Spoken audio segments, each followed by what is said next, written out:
All right, are you looking to start a business, but you don't know where to even start? I was in that same position, so I'm going to walk you through what I did in order to start a business.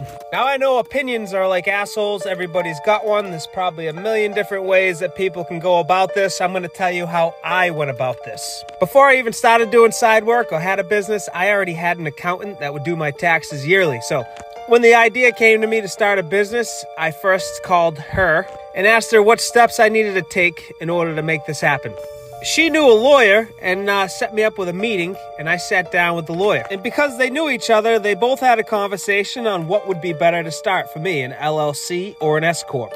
So where I'm not hiring anybody and my profit margin's more than $50,000 a year, they believed that an S-Corp was the way to be for me.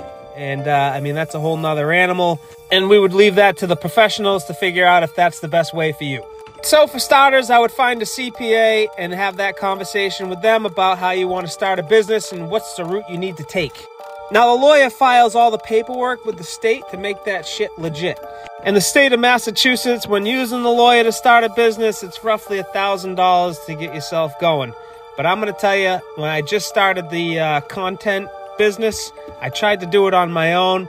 And it's actually more of a pain in the ass. Sometimes you just need to pay the professionals to take care of the job for you so it's all done correctly. Now that you got your business up and rolling, that's it, right? You just plumb away.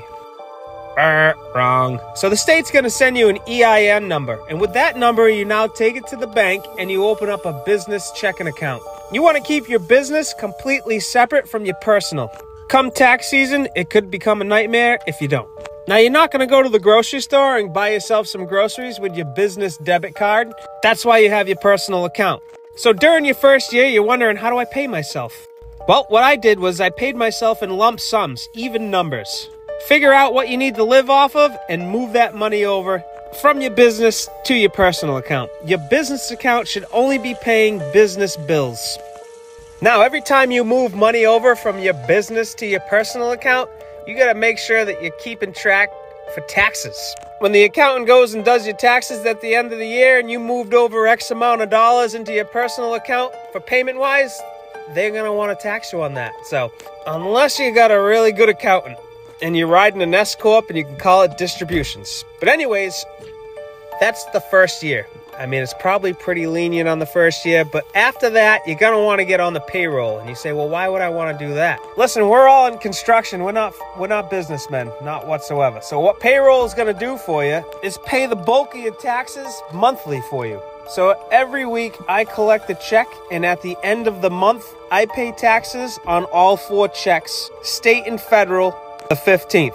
And then also, if you're opening a business, just know it's 6:52. I'm looking at drawings, doing some scheduling, and handing out prices. Me and the superstar. There she is. Where's that smile?